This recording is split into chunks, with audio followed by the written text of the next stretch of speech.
Coal and Allied management asked the men to shift their cars and return the locomotive. They refused, and all 8 were sacked immediately, and all termination benefits withdrawn. For long-time employees, those benefits were substantial. But the men said money was not important, it was a principle. I think you've got to have principle. If you haven't got that, you're not worth 2 bob in my book. Yeah, but you've lost an awful lot. I have lost an awful lot.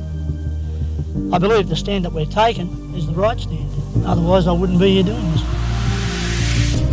Just the principle stand, you know.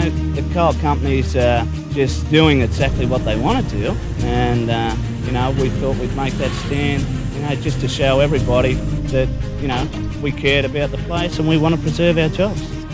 If nothing else, if I leave here, at least I know that I did my best to save it. Built in the midst of controversy, the Richmond Vale Railway was probably always destined to end in similar fashion. Certainly the events of September and October 1987 showed it was no ordinary railway. Oh, I felt sad that it's going. I always thought, well, as long as the pit always went, the railway would go, but things have changed and economical problems, and it's just a bad luck story, and that's the way you have to take it.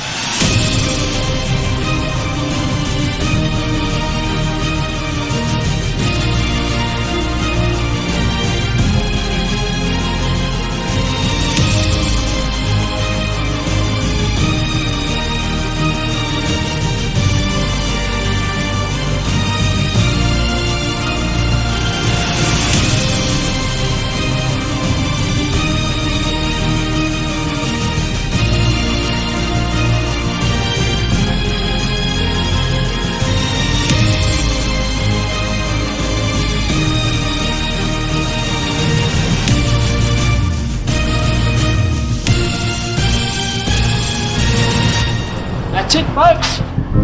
You've been good while she lasted.